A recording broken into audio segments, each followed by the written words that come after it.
అందరికీ ఏంటి మట్ల ఆదివారం ఏంటి, మట్టలు ఏంటి, ఎప్పుడు లేనిది, సూలు ఏంటి, గోల ఏంటి, విచిత్రంగా ఉంది ఏంటి అనుకుంటారు కదా. అలా అనుకోవాలనే ఈ హడావిడి అంతా. ఏడిదా అని ఆసక్తి కలిగి ఈరోజు చూద్దామని మా అమ్మగారు కూడా మందిరంలోకి వచ్చుకొచ్చారు. ఆ హడావిడి లేకపోతే మా అమ్మ వచ్చేదే కాదు. తెలుసుకుందాం ఈ మట్టలు అనేవి ఎందుకు ఈరోజు ప్రత్యేకంగా అలంకరించబడి వాటికి మందిరంలో కూడా స్థానం కల్పించబడింది. అసలు ఈ మట్టలు ఎక్కడ ఉండేవి? తప్పుల్లో చెట్లలో ఉండేవి. కానీ ఈరోజు ఇవి ప్రత్యేకంగా అలంకరించబడి దేవుని పుల్పిట్ మీదకి వచ్చి దేవుని విశ్వాసుల చేతుల్లోకి వచ్చి అల్లల్లాడుతూ ఆనందిస్తూ దేవుని స్తుతిస్తూ ఆరాధిస్తూ ఉన్నాయి. ఈ మొక్కలు, ఈ కొమ్మలు కూడా, ఈ మట్టలు కూడా ఈరోజు ప్రభువుని ఆరాధిస్తూ ఉన్నాయి. సృష్టికర్త ఆయన కనుక సృష్టి మొత్తం ఆయన ఆరాధించాల్సిందే, ఆరాధిస్తారు కూడా, ఆరాధిస్తుంది కూడా. ఈరోజు ఈ మట్టలు ఏంటి, అసలు దీని వ్యవహారం ఏంటి తెలుసుకుందాం. కొంచెం డీప్గా అనాలిసిస్ చేద్దాం. ఆ సంభవం గురించి మనకి చాలా చదువు రాయబడింది.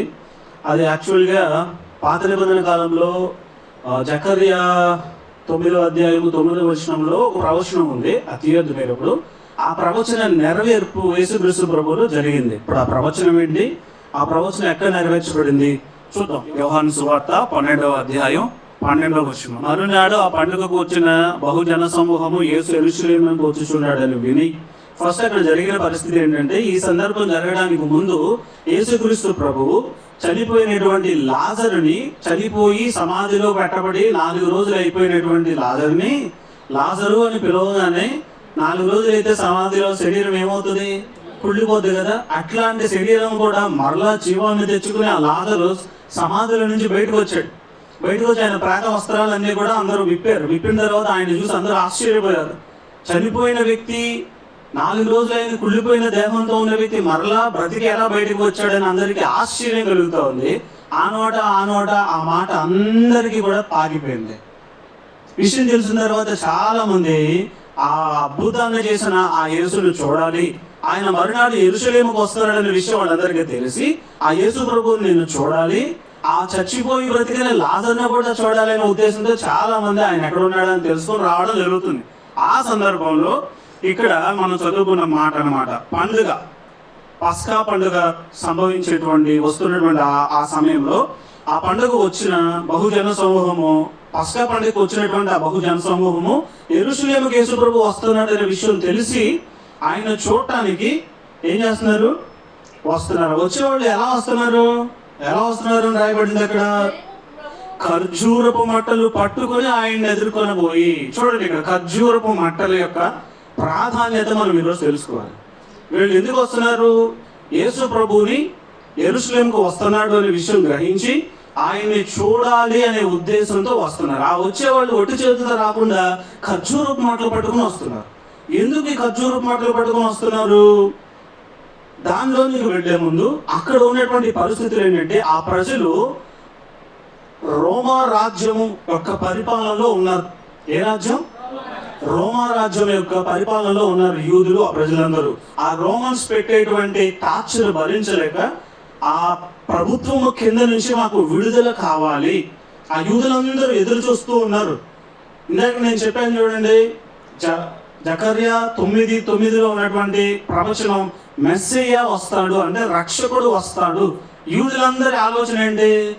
ఈ రోమా రాజ్యపు బానిసత్వం నుంచి, ఆ కపంద హస్తాల నుంచి మమ్మల్ని విడిపించడానికి ఒక రక్షకుడు మన కోసం వస్తాడు, ఆయనే మెస్సయ్య, ఆయన కోసం మేము ఎదురు చూస్తున్నాం, ఆ మెస్సయ్య ఈయనే, ఆ రక్షకుడు ఈయనే అయి ఉంటాడు అనే ఉద్దేశము చేత ఆ రోమా ప్రభుత్వము కింద, సామ్రాజ్యం కింద నలిగిపోతున్న వారు ఒక మెస్సయ్య వస్తాడు అని ఎదురు చూస్తున్నారు. ఆ వచ్చి మెస్సయ్య ఏం చేయాలని ఎదురు చూస్తున్నారు? దేని నుంచి విడిపించాలని? రోమా ప్రభుత్వం కింద నుంచి విడిపించాలని, సైనికుల నుంచి. అంటే ఈయనంటి ఫిజికల్ గా ఈయన రాజ్యాన్ని స్థాపిస్తాడనే ఉద్దేశంతో వీళ్ళు ఎదురు చూస్తున్నారు. అంటే లోకపు రాజ్యాలు శక్తితో కదా, లోకంలో ఉన్నటువంటి రాజ్యాలు, అలెగ్జాండర్ ఒక రాజ్యం మీద ఇంకో రాజ్యం దండెత్తినప్పుడు దేని ద్వారా వచ్చాడు? శక్తి ద్వారా వచ్చాడు, సైన్య బలము ద్వారా వచ్చాడు. కానీ వీళ్ళకి అర్థం కాని విషయం ఏంటంటే దేవుని రాజ్యము సైనిక బలం చేత, శక్తి చేత, యుద్ధాల చేత రాదు, కానీ ప్రేమ మరియు దీనత్వం ద్వారానే దేవుని రాజ్యం స్థాపించబడుతుంది. హల్లెలూయా. లవ్ అండ్ హ్యూమిలిటీ, తగ్గింపు, దీనత్వము, ప్రేమ ద్వారా స్థాపించబడుతుంది. ఇక్కడ ఆ రాజు యెరూషలేములోనికి ఎలా వస్తున్నాడు? సైన్యంతో రావట్లా, వీళ్ళు ఊహించినట్లుగా పెద్ద జన సమూహాన్ని తీసుకుని యుద్ధం చేయడానికి రావట్లా. ఇక్కడ ఇంకొక విషయం గుర్తుంచుకోవాలి, వీళ్ళు మట్టలు పట్టుకుని వస్తూ ఉన్నారు. మట్టలు పట్టుకుని వచ్చేటువంటి ఆ సందర్భంలో వీళ్ళు ఎదురు చూస్తున్నట్లుగా కాకుండా యేసు ప్రభు ఎలా వస్తున్నాడు? రాజులు అనేవాళ్ళు యుద్ధానికి వచ్చేవాళ్ళు అయితే ఎలా వస్తారు? గుర్రాల మీద వస్తారు. యుద్ధంలో జయాన్ని చూసినప్పుడు యుద్ధానికి వెళ్ళేవాళ్ళు గుర్రాల మీద వస్తారు. కానీ యేసు ప్రభు గుర్రం మీద రావట్లా, గాడిద పిల్ల మీద వస్తున్నాడు. అంతకుముందు ఎవరు ఎక్కని ఒక గాడిద పిల్ల మీద వస్తున్నాడు. అంటే ప్రత్యేకించబడినటువంటి ఒక గాడిద పిల్ల మీద ఆయన వస్తున్నాడు. ఎవరు వాడని, ఎవరు ఉపయోగించని, ఎవరు దేనికి వాడని ఒక గాడిద పిల్లని ఎన్నుకున్నాడు. ఇప్పుడు మనం ఆ ఖర్జూరపు మట్టల గురించి మనం ఆలోచన చేద్దాం. యూదులు ఖర్జూరపు మట్టలంటే, ఖర్జూరపు చెట్టుల్ని తామార్ అంటారంట. ఏమంటారు? తామార్ అంటారు. ఖర్జూరపు చెట్టు యూద సాంప్రదాయంలో చాలా చాలా బలమైనటువంటి విశిష్టత ఉంది. తామార్ అని అంటారు. ఖర్జూరపు చెట్టు గురించి మనం ఆలోచన చేస్తే అది ఎడారిలో పెరిగేటువంటి వృక్షం. ఎడారిలో ఏముంటది? ఇసుకేగా. ఇసుక ఉన్నటువంటి ఆ ఎడారిలో కూడా ఖర్జూరపు చెట్టు లోతుల్లోకి వేర్లు పాతిద్దంట. పైన ఎంత ఎత్తుందో దాని కింద అంతకు రెండింతలు ఉంటది. 100 అడుగుల లోతుల్లోకి దాని వేర్లు వెళ్తాయంట. హల్లెలూయా. 100 అడుగుల లోతులోకి వెళ్ళి అక్కడి నుంచి నీరుని స్వీకరిస్తూ ఉండే అంత స్ట్రాంగ్ గా ఉంటుంది దాని రూట్స్. ఎంత స్ట్రాంగ్ గా ఉంటుంది? 100 అడుగుల లోతుల్లోకి వెళ్ళి నీరు ఎక్కడుందని వెతికి జీవం కోసం ఉండేవాళ్ళు. అక్కడ ఆ ఎడారిలో ఖర్జూరపు కాయలు ఎలా ఉండే, పళ్ళు, ఖర్జూరపు ఫలాలు ఎలా ఉంటాయి? తీయని ఫ్రూట్ ఇస్తుంది. అది పడే కష్టం అంతా ఇంతే కాదు, లోతులోకి వెళ్ళి ఆయన పైకి ఇచ్చే ఫ్రూట్ తీయగా ఉంటుంది. దీన్ని క్రైస్తవ విశ్వాస జీవితాన్ని అన్వయించుకుంటే మనం కూడా మన విశ్వాసం అనేది పైకి కనిపించేటువంటి ఖర్జూర వృక్షంలాగా చుట్టూ ఎడారే ఉంటుంది, ఎక్కడ సమృద్ధి ఉండదు, అంత కరువులాగానే ఉంటుంది. కానీ మన వేరు లోతులోకి తన్నాలి. ఏకాంతంగా దేవునితో నువ్వు గడిపే ప్రార్థనా జీవితం అనే ఆ లోతైన వేరు నువ్వు గనక లోతులోకి తీసుకువెళ్తే, దేవుని వాక్యాన్ని ధ్యానిస్తూ ప్రార్థనలు నువ్వు గడుపుతూ ఉంటే, ఆ ఖర్జూర వృక్షం వల్లే నువ్వు ఇచ్చే ఫలాలు కూడా ఎలా ఉంటాయి? తీయగా ఉంటాయి. ఆత్మ ఫలాలు నువ్వు ఫలిస్తావు, ఆత్మ ఫలాన్ని నువ్వు ఫలిస్తావు. అప్పుడు అందరికీ కూడా ఖర్జూర వృక్షం లాగా నువ్వు నీతిమంతులు ఖర్జూర వృక్షం వల్లే మొవ్వవేయుదురు అని కీర్తనలో రాయబడి ఉందా? 92వ కీర్తన 12వ వచనం. నీతిమంతులు ఖర్జూర వృక్షం వల్లే మొవ్వవేయుదురు. హల్లెలూయా. అంటే నీతిమంతులు అనేవాడు ఖర్జూర వృక్షం పైకి మొవ్వవేయాలి అంటే లోతులోకి వెళ్ళాలి. వీళ్ళు చేసే ప్రయాస, కష్టము పైకి కనిపించదండి. మొవ్వ అంటే ఏంటి? చిగురు. చిగురించాలి. చిగుర్లు పైకి రావాలంటే ఎంత లోతులోకి వెళ్ళాలి? వేరే ఎంత లోతులోకి వెళ్ళాలి? ఖర్జూరు చెట్టు వేరే ఎంత లోతులోకి వెళ్తుందని చెప్పాను? 100 అడుగులు లోతులోకి వెళ్ళాలి. అంటే మీరు ఎంత లోతైన ప్రార్థన చేయాలి? పైపైన ప్రార్థన చేస్తూ తిరిగితే ఫ్రూట్ వస్తుందా? మా ఆశీష్ గారు కూడా పీకేస్తాడు ఆ చెట్టుని. పైపైన వేర్లు ఉంటాయి. అపవాది ఈజీగా నీ విశ్వాసాన్ని ఏం చేస్తాడు? పెకిలించి వేస్తాడు. మీ విశ్వాసం లోతులోకి వెళ్ళాలి.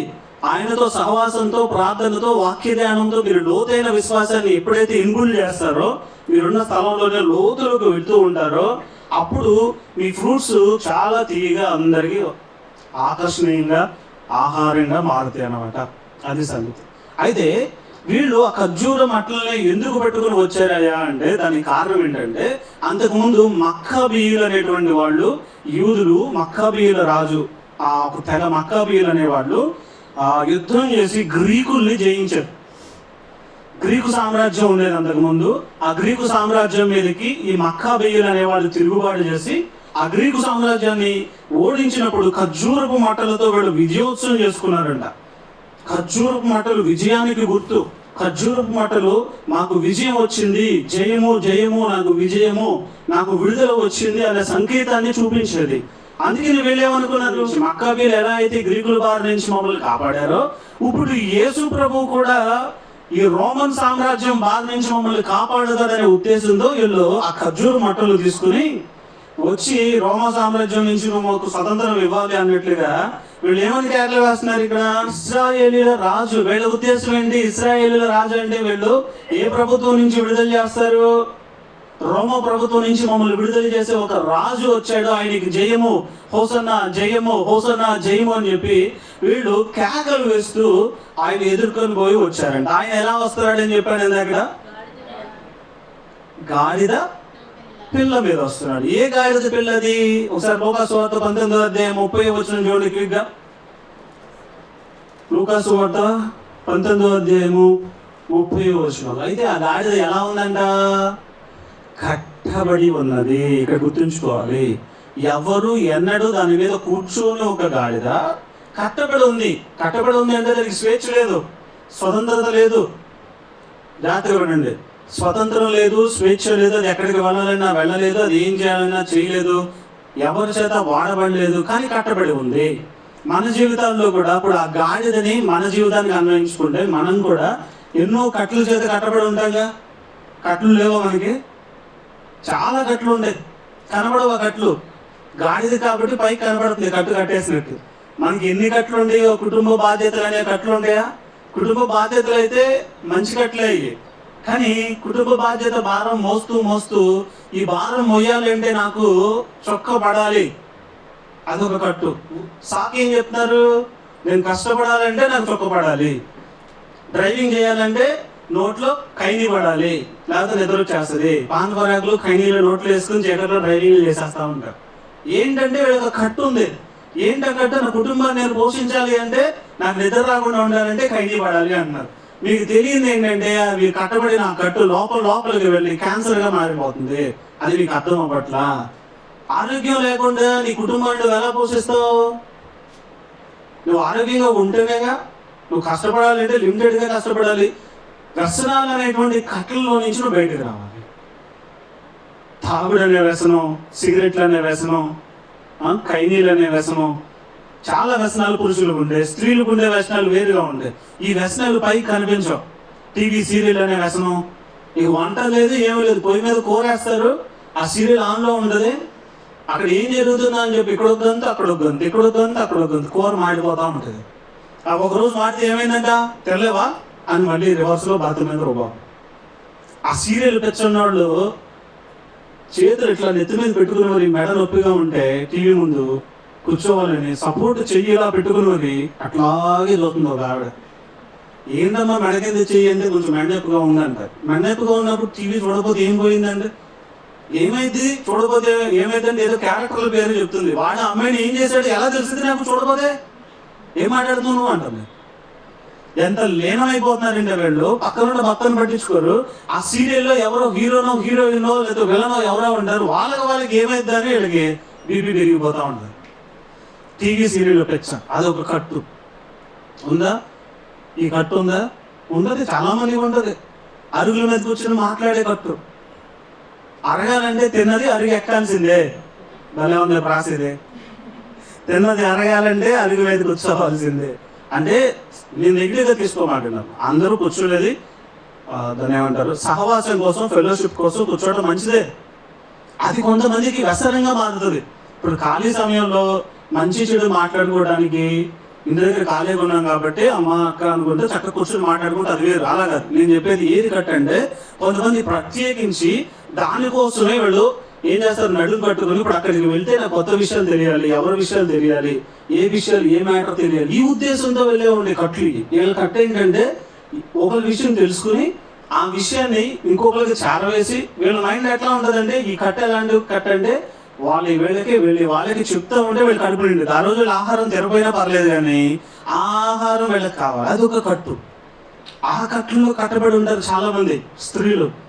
పురుషులకు ఉండే కట్లు, పిల్లలకు ఉండే కట్లు చాలా. సెల్ ఫోన్ అనే కట్టు, స్త్రీ లేదు, పురుషుడు లేదు, పిల్లలు లేదు. చిన్న పిల్లలండి, మన 6 నెలల పాపకు అన్నప్రసన్న చేయడానికి వెళ్తే ఆ పాప ఓ ఏడ్చేస్తుంది. 6 నెలల పాపకి ఫోన్లో వీడియో ఏదో పెట్టి ఇట్లా చూపిస్తే అది ఎటు చూపిస్తే అటు చూస్తుంది. గడుపు లేదు, ఏం లేదు.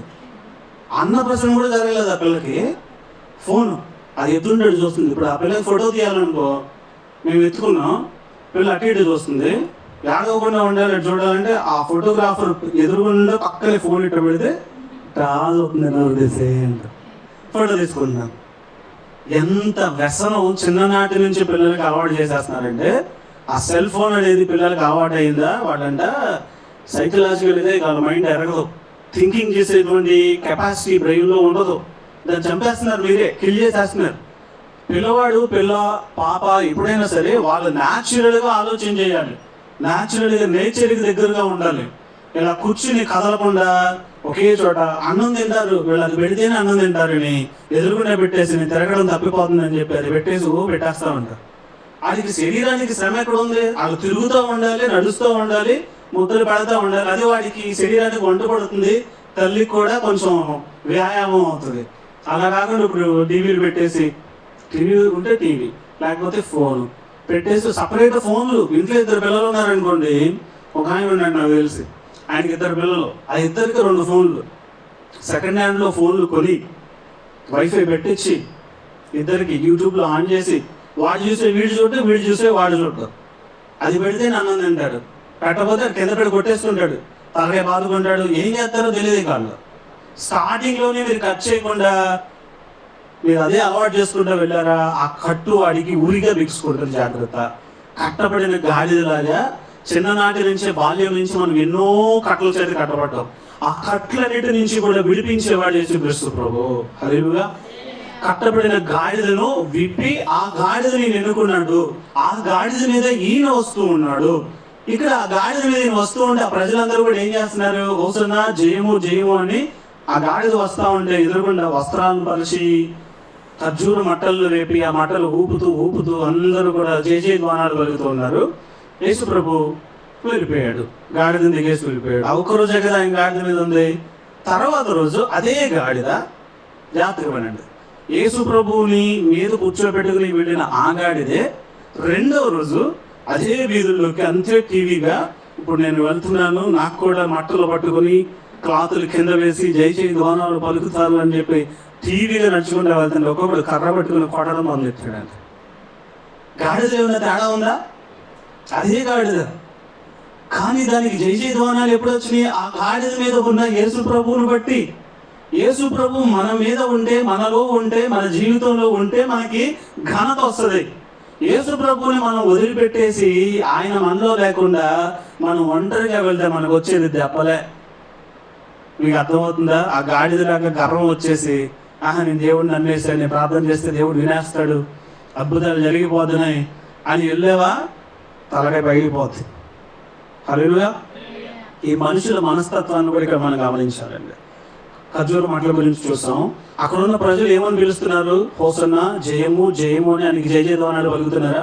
ఇదే ప్రజలు ఆ రోజు ఆదివారం కదా, ఈ రోజు ఆదివారం యెరూషలేములోనికి ఆదివారం యేసు ప్రభు గాడిద మీద వస్తూ ఉండే జయ జయధ్వానాలు పలికిన ఆ ప్రజలే ఖచ్చితంగా శుక్రవారం వచ్చేసరికి అదే ప్రజలు యేసు ప్రభుకి జయము జయము అని పలికిన ఆ ప్రజలే సిలువేసి చంపండి, సిలువేసి చంపండి, ఆయనకి సిలువేయండి అని అదే ప్రజలు పొగిడిన ఆ ప్రజలే ఏమన్నారు?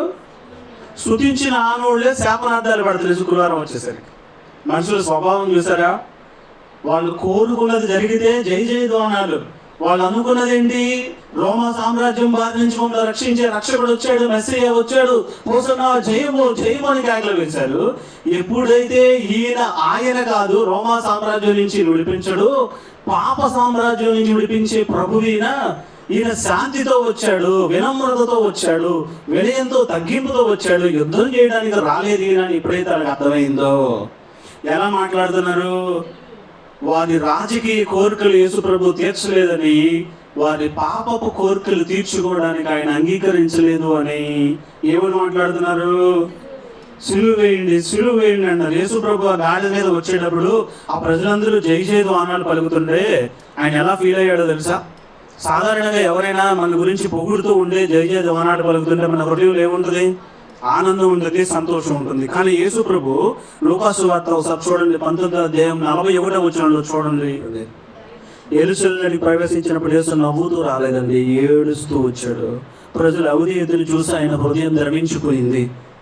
ఈ ప్రజలు జై జయ ధ్వానాలు పలుకుతుంది, నన్ను నిజమైన మెస్సీయాగా వాళ్ళ పాపాల నుంచి విడిపించడానికి వచ్చే రక్షకుడిగా నేను స్వీకరించకుండా రాజకీయంగా నన్ను రాజుగా అనుకుని నన్ను యుద్ధం చేసేవాడిని అనుకుని వీళ్ళ యొక్క అవిధేయత, వీళ్ళ యొక్క ఆలోచన ఎంత సంకుచితంగా ఉంది అనే ఆలోచన వాళ్ళని చూసి హృదయంలో ఆయన హృదయం ద్రవించిపోయిందంట.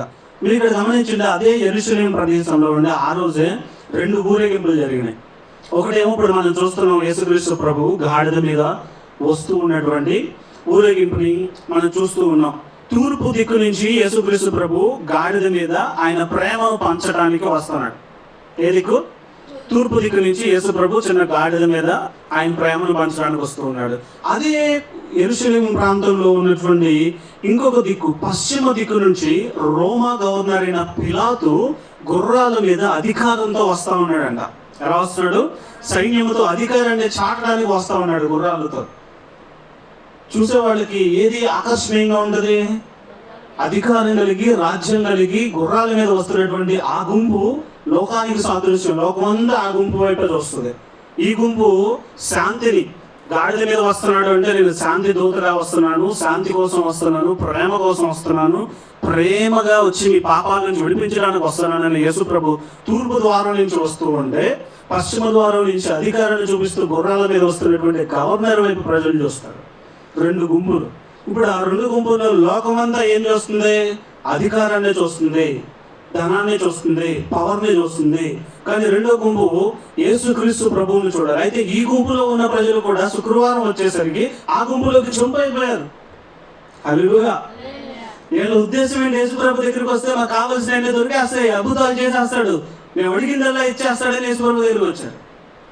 యేసు ప్రభు నువ్వు అడిగిన ప్రతి గొంతెమ్మ కోరికను నేను తీర్చను, నేను వచ్చిన ప్రణాళిక వేరు, నేను ఇచ్చేటువంటి ఆశీర్వాదం వేరు, నేను పాపం నుంచి నీకు రక్షణ ఇస్తాను, నిత్య జీవాన్ని ఇస్తానని ఆయన చెప్తే అవన్నీ ఎవరికి కావాలయా? నాకు ఇప్పుడు ఆశీర్వాదం కావాలి, అధికారం కావాలి, పవర్ కావాలి, లోకంలో ఉన్న సమృద్ధి కావాలి అని ఆ గుంపులోకి జంప్ అయిపోయి ఈయన సిలువేసేయండి, బర్రపాను మాకు ఇవ్వండి, బందిపోటు దొంగైన బర్రపాను విడుదల చేసి యేసు ప్రభుని సిలువేసేయండి. చూసారు ప్రజలు అసలు ఎంత దారుణంగా. ఈ రోజుకి కూడా యేసు ప్రభు దగ్గరకు వచ్చేది ఎందుకు? 2 రకాల గుంపులు ఉంటాయి యేసు ప్రభు దగ్గరకు వచ్చిన వాళ్ళు. అవసరాల కోసమే, అవసరాలు తీరుస్తాడు అని ఆపద మొక్కులు అని చేశాడు. ఈయన కూడా ఆపదలు వచ్చినప్పుడు మొక్కేయడం, మొక్కులు తీర్చేస్తాం బాబు మాకు అది ఇచ్చే ఇది ఇచ్చే అడిగేయడం వచ్చాడు. అది ఇస్తే స్తోత్రం, ఇవ్వకపోతే ఎన్ని మాటలు. ఇలాంటి గుంపే అన్నమాట అది కూడా. ఈ 2 గుంపులో ఈరోజు మీరే గుంపులో ఉన్నారు? లోకం అనే గుంపులో ఉన్నారా? యేసుక్రీస్తు ప్రభు ఒక గుంపులో ఉన్నారా? చెప్పండి. యేసు ప్రభు ఏ జంతువు మీద వస్తున్నాడండి? గుర్రాల మీద, గాడిద మీద? గాడిద మీద. గాడిద దేని గుర్తు? దీనత్వానికి, తగ్గింపుకి, శాంతికి గుర్తు. ఆయన తగ్గించుకున్నాడు. మహా గొప్ప దేవుడు మన కోసం తగ్గించుకుని గాడిద మీద రావాల్సిన అవసరం ఏంటి ఆయనకి? శాంతిని నెలకొల్పడానికి, తగ్గింపుని, వినయాన్ని చూపించడానికి దీనత్వంగా ఆయన ముందుకు వస్తూ ఉన్నాడు మనకి. హల్లెలూయా. ఇప్పుడు ఖర్జూరపు చెట్టు గురించి మనం చూసాం కదా. ఖర్జూరపు చెట్టు ఏ ప్రదేశంలో ఉంది? ఎడారిలో ఉంది. కానీ ఎడారిలో కూడా పచ్చగా ఉందా, ఎండిపోయిందా? పచ్చగా ఉంది. అది పచ్చగా ఉండాలంటే ఎన్ని అడుగుల లోతులోకి వెళ్ళింది అది? మన భక్తి కూడా ఆరిపోయే భక్తిలా కాకుండా నిత్యం ఫలించే భక్తిలాగా మన భక్తి ఉండాలి. అంటే లోతైనటువంటి విశ్వాసంలోనికి మనం వెళ్తే అప్పుడు ఏం జరుగుతుంది? నీతిమంతులు ఖర్జూర వృక్షం వల్ల ఏం చేస్తారు? మొగ వేస్తారు. యేసు ప్రభు కోరుకునేది అదండి, మన ఖర్జూర వృక్షం వల్లే మొగ వేయాలి అని. ఆ యూదులు కోరుకుందేమో ఆయన మాకు విడుదల ఇస్తాడు, సామ్రాజ్యం నుంచి విడిపిస్తాడు, రోమాల నుంచి విడిపిస్తాడని వాళ్ళు కోరుకుంటున్నారు. కానీ యేసు ప్రభు వచ్చింది మీరు కట్టబడిన కట్టల నుంచి విడిపించడానికి, మీ పాపపు బంధకాల నుంచి విడిపించడానికి, మీకు నిత్య జీవాన్ని ఇవ్వడానికి. ఆయన మిమ్మల్ని చూసి ఎంతో బాధపడుతూ ఉన్నాడు. ఒకసారి ఫైనల్గా ఖర్జూరపు కొమ్మ ప్రాధాన్యతల గురించి మరొకసారి గుర్తు చేసుకుని క్లోజ్ చేసేసుకుంది. ఇప్పుడు ఈ ఖర్జూరపు చెట్టు ఆకులు విజయానికి చిహ్నంగా వాళ్ళు ఊపుతున్నారు కదా, అంతేనా? విజయం వచ్చినప్పుడు మక్కాబీయులు అనే వాళ్ళు విజయాన్ని పొందినప్పుడు, గ్రీకుల మీద విజయాన్ని పొందినప్పుడు మక్కాబీయులు, అప్పుడు యూదులు ఆ ఖర్జూరం మంటలు పెట్టుకుని జై జై ధ్వానాలు చేస్తూ ఉన్నారు. సో ఖర్జూరపు కొమ్మలు దేనికి ప్రాధాన్యత? ఖర్జూరపు చెట్టు విజయానికి, చిహ్నంగా ఉంది. గాడిద వినయానికి సేవకి గుర్తుగా ఉందండి. వినయానికి సేవకి గుర్తుగా ఉంది. లోకంలో ఉన్న రాజులేమో వాళ్ళ అధికారాన్ని ప్రదర్శించడానికి గుర్రాలను ఉపయోగించుకుని వస్తే, యేసుక్రీస్తు ప్రభువు మాత్రం సేవ చేయడానికి వచ్చాను నేను. గాడిద ఎంత సేవ చేస్తుంది? గాడిద చాకిరీ అంటారు చూసారా, ఆ చాకిరీ చేయడానికి నేను వచ్చా, మీకు అందరికీ విడుదల ఇవ్వడానికి అనే విషయాన్ని, ప్రజల సేవకుడిగా నేను వచ్చాను, దీనుడిగా వచ్చాను అనే ఉద్దేశాన్ని తెలియజేయడానికి ఆయన గాడిద మీద వచ్చాడు. మనం ఏంటి, గాడిద మీద ఎవరు ఊరేగిస్తాం? దొంగతనం చేసినండి, తప్పులు చేసి దొరికితే గుండు కొట్టించి బొట్లు పెట్టించి మన సాంప్రదాయంలో గాడిద మీద ఊరేగిస్తాం. అంటే అది అవమానం మనకి. భారతీయ సాంప్రదాయం ప్రకారం, యూద సాంప్రదాయం ప్రకారం గాడిద మీద రావడం అనేది ఏంటంటే, మేము సమాధానంగా వస్తున్నాం, మీతో యుద్ధానికి రావట్లా. ఒక రాజ్యం నుంచి ఇంకో రాజ్యంలోకి రాజు వెళ్ళేటప్పుడు గుర్రం మీద వెళ్ళాడంటే మీ మీద యుద్ధానికి వస్తున్నానని తెలియజేస్తుంది. అది గాడిద మీద వస్తున్నాడంటే నేను మీతో యుద్ధానికి రావట్లేదు, మీతో సంధి కుదుర్చుకోవడానికి, శాంతి చేసుకోవడానికి, సమాధానం చేసుకోవడానికి వస్తున్నానని గుర్తుగా గాడిద మీద వస్తాడు. దావీదు కాలంలో రాజులందరూ గాడిదల మీదే ప్రయాణం చేసింది. అర్థమవుతుందా మీకు? ఇప్పుడు యేసుక్రీస్తు ప్రభువు కూడా గాడిద మీద వస్తున్నాడు. కారణం ఏంటంటే, నేను యుద్ధం చేయడానికి రావట్లా, మీతో సమాధానంగా శాంతిగా ఒప్పందం కుదుర్చుకోవడానికి వస్తున్నాను అన్న విషయాన్ని తెలియజేస్తూ ఆయన దీనత్వం కలిగిన రాజులాగా వస్తున్నాడు. శాంతినిచ్చే దీనత్వం కలిగిన రాజులాగా ఆయన వస్తున్నాడు. ఈరోజు మరి మీకు ఎవరు కావాలి? జయశీలుడైన రాజు, దీనత్వం, దీన మనసు కలిగిన ఆ రక్షకుడు కావాలా? లేకపోతే అధికారం కలిగిన పొంతి పిలాతు లాంటి గవర్నర్తో ఉన్న అధికారం, పవర్ కావాలా మీకు? యేసుక్రీస్తు ప్రభు ఇచ్చే శాంతి కావాలా? ఈ లోకంలో ఉన్న అధికారం కావాలా మీకు? అది కావద్దా?